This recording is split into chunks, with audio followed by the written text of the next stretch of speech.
And what is the fundamental mechanism that drives the profit system besides self-interest? What is it exactly that maintains that competitive edge at its core? Is it high efficiency and sustainability? No, that isn't part of their design. Nothing produced in our profit-based society is even remotely sustainable or efficient. If it was, there wouldn't be a multi-million-dollar-a-year service industry for automobiles. Nor would the average lifespan for most electronics be less than 3 months before they're obsolete. Is it abundance? Absolutely not. Abundance, as based on the laws of supply and demand, is actually a negative thing. If a diamond company finds 10 times the usual amount of diamonds during their mining, it means the supply of diamonds has increased, which means the cost and profit per diamond drops. The fact is, efficiency, sustainability, and abundance are enemies of profit. To put it into a word, it is the mechanism of scarcity that increases profits. What is scarcity? Based on keeping products valuable. Slowing up production on oil raises the price. Maintaining scarcity of diamonds keeps the price high. They burn diamonds at the Kimberley diamond mines. They're made of carbon. That keeps the price up. So then, what does it mean for society when scarcity, either produced naturally or through manipulation, is a beneficial condition for industry?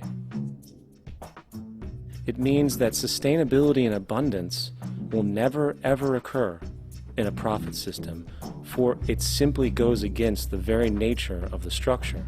Therefore, it is impossible to have a world without war or poverty. It is impossible to continually advance technology to its most efficient and productive states. And, most dramatically, it is impossible to expect human beings to behave in truly ethical or decent ways.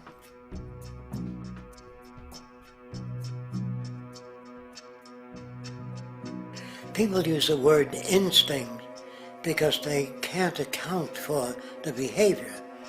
They sit back and they evaluate with their lack of knowledge, and they say things like, humans are built a certain way, greed is a natural thing, as though they've worked for years on it, and it's no more natural than wearing clothing. What we want to do is to eliminate the causes of the problems, eliminate the processes that produce greed and bigotry and prejudice and people taking advantage of one another and elitism, eliminating the need for prisons and welfare. We have always had these problems because we have always lived within scarcity and barter and monetary systems that produce scarcity. If you eradicate the conditions that generate what you call socially offensive behavior, it does not exist. The guy said, well, isn't that inborn? No, it's not. There is no human nature, there's human behavior, and that's always been changed throughout history. You're not born with bigotry and greed and corruption and hatred. You pick that up within the society. War, poverty, corruption, hunger, misery, human suffering will not change in a monetary system. That is, there'll be very little significant change. It's going to take the redesign of our culture, our values, and it has to be related to the carrying capacity of the earth, not some human opinion or some politician's notions of the way the world ought to be, or some religious notions of the conduct of human affairs. And that's what the Venus Project is about.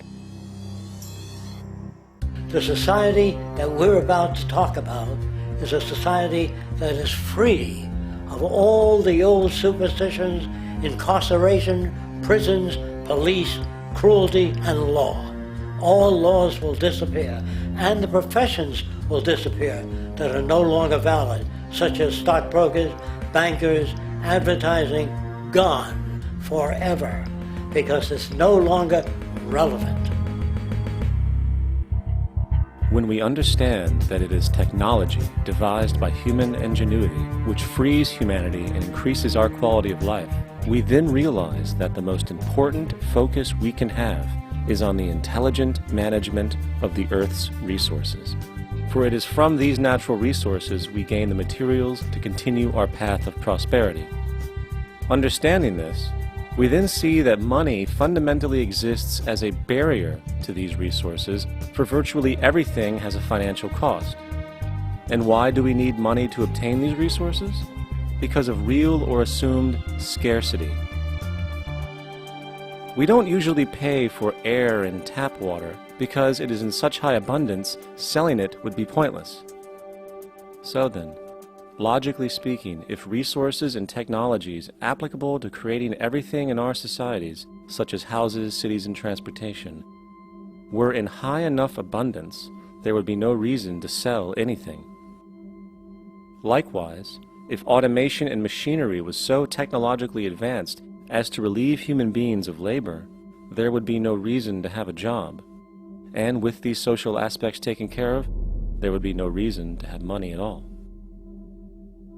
So the ultimate question remains: do we on Earth have enough resources and technological understanding to create a society of such abundance that everything we have now could be available without a price tag and without the need for submission through employment? Yes, we do.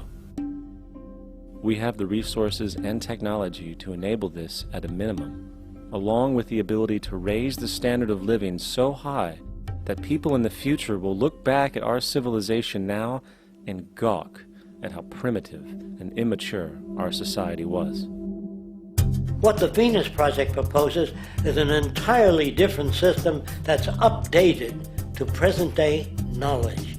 We've never given scientists the problem of how do you design a society which would eliminate boring and monotonous jobs, that would eliminate accidents in transportation, that would enable people to have a high standard of living, that would eliminate poisons in our food, that would give us other sources of energy that are clean and efficient. We can do that out there.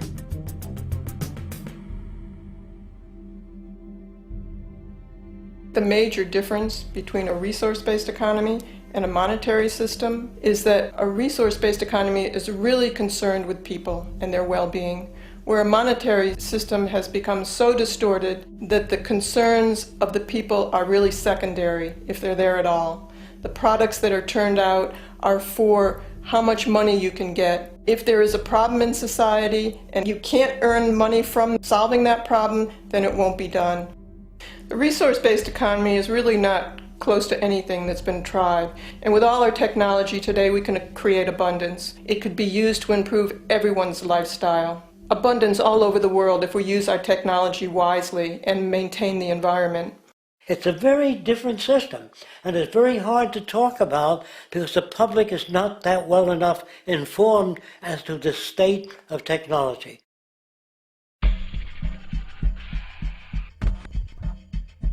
At present, we don't have to burn fossil fuels. We don't have to use anything that would contaminate the environment. There are many sources of energy available.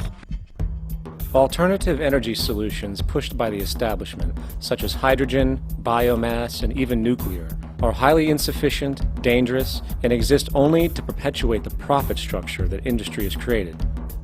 When we look beyond the propaganda and self-serving solutions put forth by the energy companies, we find a seemingly endless stream of clean, abundant, and renewable energy for generating power.